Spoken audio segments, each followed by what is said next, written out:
This is Win News. Tonight, claims against Peter Slipper back in court. A winter warning as 2 fires raze buildings. And the decline of southeast Queensland's dairy farms. Good evening, I'm Paul Taylor. Due to a technical problem, tonight's Win News Bulletin will be a combined regional service. Firstly, the sexual harassment case against the federal speaker returned to the courts today. Up to 14 lawyers representing Peter Slipper and James Ashby presenting arguments to a court in Sydney. Peter Slipper's legal team argued the sexual harassment case against the embattled speaker should be dismissed, claiming the accusations had been designed to ruin Mr Slipper's career. Lawyers for Peter Slipper also argued Mr Ashby deliberately picked a legal firm notorious for using the media to gain attention on cases. No comment on the case. Mr Ashby's lawyers told the court Slipper's former staffer also had an obligation to expose alleged travel routes and was protected by an implied right of political communication. The Federal Police have referred an investigation on cab charges to the Director of Public Prosecutions. The member for Fisher spent the day at Parliament House in Canberra, meeting with the Zimbabwean Prime Minister. Justice Stephen Reyes set aside 1 day to hear the argument by the government and Mr Slipper as to why the harassment case should be permanently stayed. Late this afternoon, just one witness had taken to the stand. Catherine Mann, a federal government solicitor, questioned about text messages between a journalist and James Ashby. Justice Reyes has previously stated he wishes the matter to go back to mediation. Jessica Millward, Win News. Police are urging southeast Queenslanders to help as they continue to search for Toowoomba man Ian Hannaford as part of their investigation into the disappearance of a Warwick woman. No new information surfaced over the weekend on Mr Hannaford's whereabouts. Police say he is possibly interstate. Warwick grandmother Gail Lynch has been missing for almost 3 weeks. Family and friends have started a Facebook page in an attempt to help find her. The murder investigation has stalled as police gather information. Water Police will tomorrow search further areas of the Condamine River looking for Ms Lynch. Anyone who has seen Ian Hannaford is urged to call Crime Stoppers. The state's road toll continues to rise. Overnight, 1 man died and another was seriously injured after 2 cars crashed head-on in the Lockyer Valley, halfway between Brisbane and Toowoomba. At about 7:15 last night, tragedy struck on a quiet street in Brightview. A 40-year-old man is dead and a 25-year-old man is in a serious condition after their cars crashed on Thallon Road.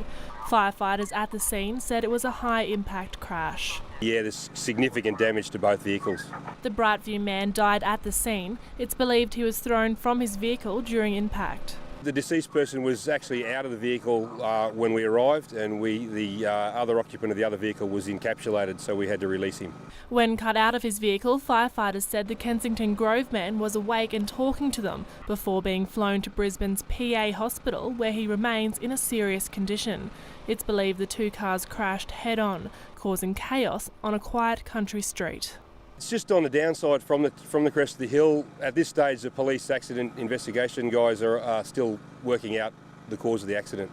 The Forensic Crash Unit will investigate the cause. Sophie Tetzlaff, Win News. After the break, record-breaking fundraising and scenes of hope and glory as 1 man conquers his mountain.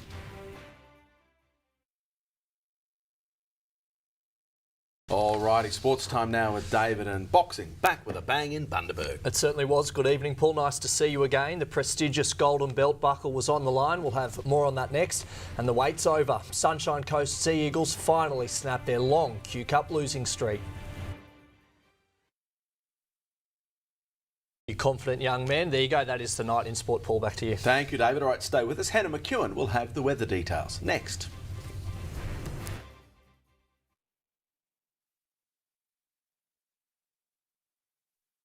Good evening. It has been a lovely start to the week with plenty of sunshine and little to no rainfall, and it looks to stay that way for most of the week. Let's have a look at some of the temperatures for our regional centres today. In Cairns, we saw temps range between 19 to 25 degrees. A bit of cloud cover rolling into Townsville, but remaining mostly dry. We got to a top of 24 degrees today after an overnight low of 15. For Mackay, temperatures range between 10 to 21 degrees. A bit of a fresh start for Emerald, down to 8 degrees overnight, up to 23 into the afternoon with lots of sunshine. For Rocky, a bit of cloud cover rolling in, but it did remain dry with a top of 23 degrees today. For Gladstone, temperatures range between 9 to 23. In Bundaberg, we saw a top of 23 degrees also today after an overnight low of 10.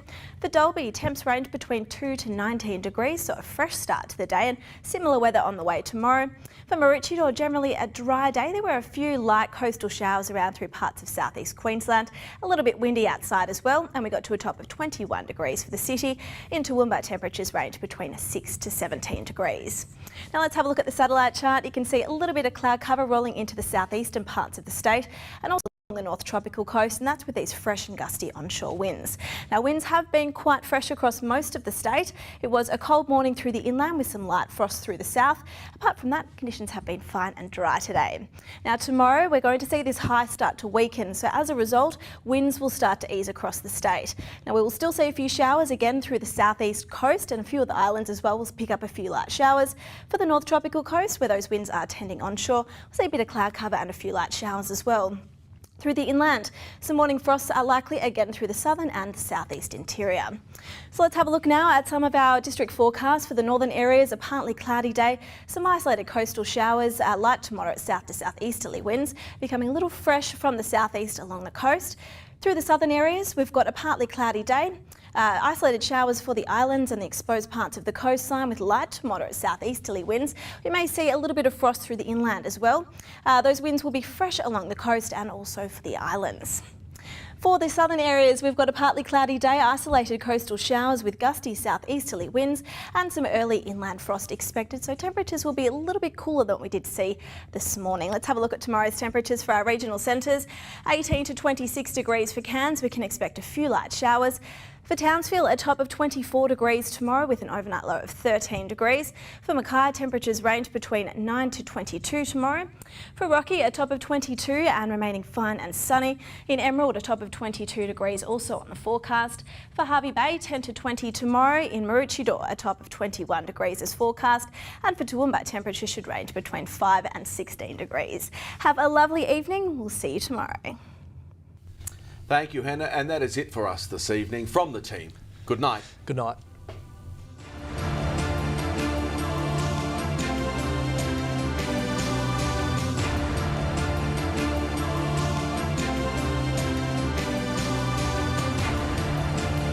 This has been a Win News presentation from Win Television, Australia's largest commercial television network.